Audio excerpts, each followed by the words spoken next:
Assalamualaikum warahmatullahi wabarakatuh. Nama saya Saskia Airen Nur Fitri. Saya bersekolah di SDN Ancamang 1 kelas 5B. Hari ini saya akan mempresentasikan tentang kisah cerita Ikan Belida dan Selendang Ungu yang ditulis oleh Dianka dan diterbitkan oleh Buana Ilmu Populer yang mencakup 31 halaman. Suatu sore, Ikan Belida diminta ibunya untuk mengecek telur. Pastikan mereka aman ya nak, mereka ada calon adik-adikmu, kata ibu Ikan Belida. Ikan Belida pun melaksanakan tugasnya. Ia mengecek telur-telur tersebut. Saat sedang mengecek telur-telur tersebut, Ikan Belida melihat ada benda asing di hadapannya. Benda asing itu berwarna ungu dan terbelit-belit di antara batang-batang pohon di dalam sungai. Ikan Belida mengambil benda tersebut menggunakan ekornya. Lalu ia memperlihatkan benda tersebut kepada ibunya. Wah, cantik sekali ya. Milik siapa ini? Kata ibu Ikan Belida. Mungkin ini milik orang yang sedang mencuci di sungai, kata Ikan Belida. Mungkin saja, namun yang sering mencuci di sungai ini hanyalah Milimah dan beliau amat miskin. Bajunya saja compang-camping, kata ibu Ikan Belida. Lalu, saat Ikan Belida bertemu dengan Milimah, ia menanyakan tentang selendang tersebut. Lalu benar apa kata ibu, selendang itu bukanlah milik Milimah. Iya, ini bukanlah milikku. Selendang ini sangatlah indah.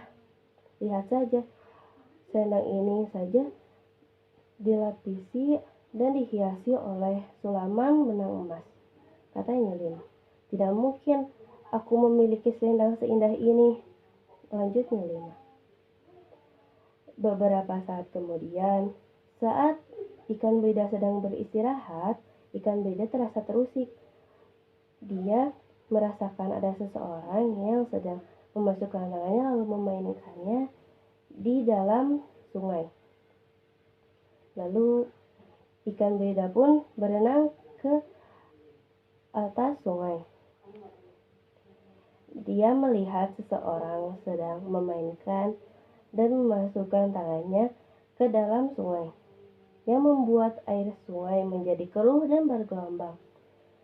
Ikan Belida memanggil seseorang tersebut. Hei, berbuat apa kamu? Jangan melakukan itu, kami merasa terusik, kata Ikan Belida. Gadis itu ternyata dia ada seorang wanita. Dia menoleh ke hadapan Ikan Belida, lalu dia terlihat seperti baru saja menangis. Lalu Ikan Belida bertanya, siapa kamu? Mengapa kamu ada di sini? Kata Ikan Belida. Gadis itu berkata, aku Putri Gading. Aku sedang dalam masalah besar. Aku tidak bisa pulang, kata Putri Gading.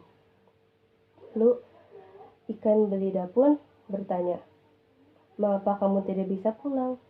Lalu Putri Gading menjawab, selendangku hilang. Aku seorang bidadari kayangan. Aku tidak bisa pulang tanpa selendang itu. Dan aku sedang dikejar-kejar oleh raksasa gigi runcing. Dia akan menyantapku, kata Putri Gading. Selendangku berwarna ungu, lanjutnya. Saat mendengar kata selendang ungu tersebut, Ikan Belida pun mengingat selendang yang ia temukan pada saat itu. Selendang ungu, aku tahu, kata Ikan Belida. Belum sempat dia menyelesaikan katanya, ia mendengar suara langkah kaki yang besar. Ternyata itu adalah raksasa gigi runcing yang sedang mencari Putri Gading. Raksasa gigi runcing mencari Putri Gading ke sana sini. Wajah Putri Gading mulai memucat. Ia panik, ia takut dimakan oleh raksasa gigi runcing.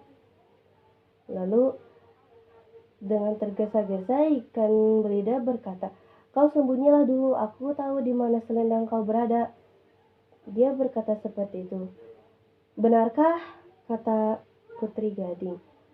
Iya, tunggu saja sambil bersembunyi. Aku akan mengambil selendangmu, kata Ikan Belida. Ikan Belida bergegas mengambil selendang tersebut.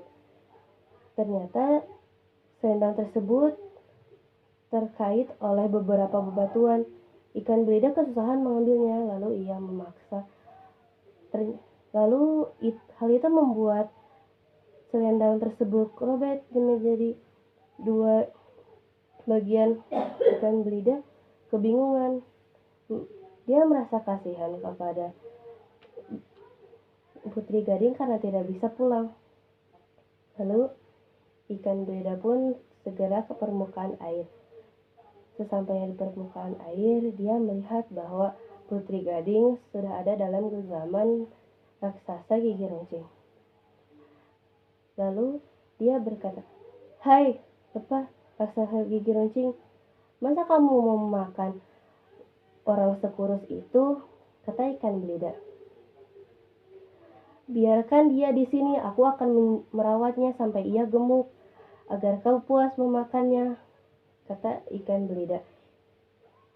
"Telur ikan belida bisa menggemukkan badan loh," kata ikan belida. Lalu raksasa itu pun berpikir, iya juga ya, dia masih terlalu kurus untuk aku makan. Lalu raksasa gigi runcing pun menitipkan Putri Gading kepada ikan belida. Ikan belida dan Putri Gading pun bernafas lega. Namun bagaimana mau dia bisa pulang ke kayangan jika selendangnya saja sobek? Lalu datanglah Nyelimah. Ia menjahit selendang Putri Gading sebelum raksasa itu datang. Selesai menjahit, Putri Gading bernafas lega. Akhirnya ia bisa pulang kembali ke kayangan. Putri Gading kembali menemui ikan belida. Ia sangat berterima kasih kepada ikan belida dan mengucapkan selamat tinggal karena ia akan kembali ke kayangan. Selesai. Dari cerita tersebut, hikmah yang saya ambil adalah bahwa kita harus saling tolong-menolong dan membantu kepada sesama. Segitu saja dari saya. Assalamualaikum warahmatullahi wabarakatuh.